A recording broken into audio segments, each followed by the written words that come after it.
एक करोड़पति बहुत मुसीबत में था। करोड़ों का घाटा जो लगा था और सारी जीवन की मेहनत डूबने के करीब थी। नौका डगमगा रही थी। कभी मंदिर नहीं गया था, कभी प्रार्थना नहीं की थी, फुर्सत ही नहीं मिलती थी। पूजा के लिए उसने पुजारी छोड़ रखे थे, कई मंदिर भी बनवाए थे जहाँ वह उनके नाम से नियमित पूजा किया करते थे। लेकिन आज दुख की घड़ी में कांपते हाथों से वह मंदिर गया।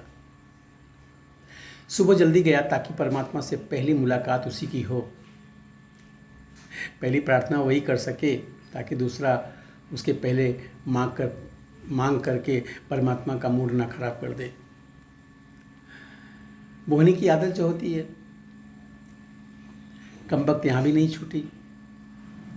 सो सुबह सुबह पहुँचा मंदिर, लेकिन यह देखकर हैरान हुआ कि गांव का एक भिखारी उससे पहले ही मंदिर में मौजूद है। अंधेरा था, वह भी पीछे जाकर खड़ा हो गया कि भिखारी क्या मांग रहा है। धनी आदमी सोचता है कि मेरे पास तो मुसीबतें हैं, भिखारी के पास क्या मुसीबतें हो सकती हैं।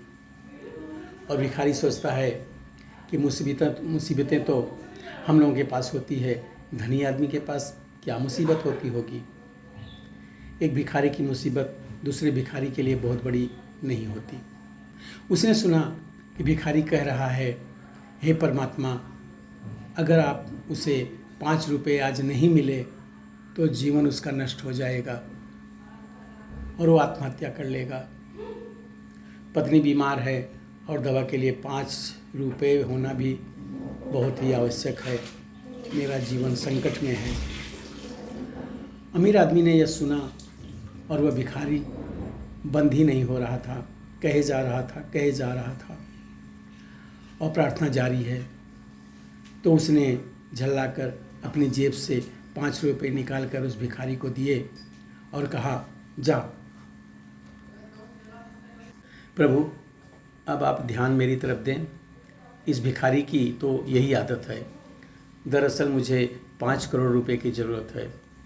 भगवान मुस्कुरा उठे और बोले, एक छोटे भिखारी से तो तूने मुझे छुटकारा दिला दिया, लेकिन तुमसे छुटकारा पाने के लिए तो मुझको तुमसे बड़ा भिखारी ढूंढना पड़ेगा।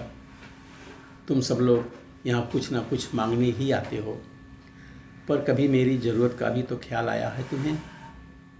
धनी आश्चर्यचकित हुआ, बोला, प्रभु आपको क्या चाहिए? भगवान बोले, प्रेम। मैं भाव का भूखा हूँ। मुझे निस्वार्थ प्रेम व समर्पित भक्त प्रिय हैं।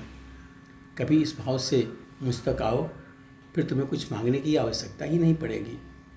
धन्य प्रभु, आप जो इस तरह से भक्तों का ख्याल रखते हैं। भक्ति ही कुछ नहीं कर पाते, गलती तो हमारी ही है। धन्यवाद।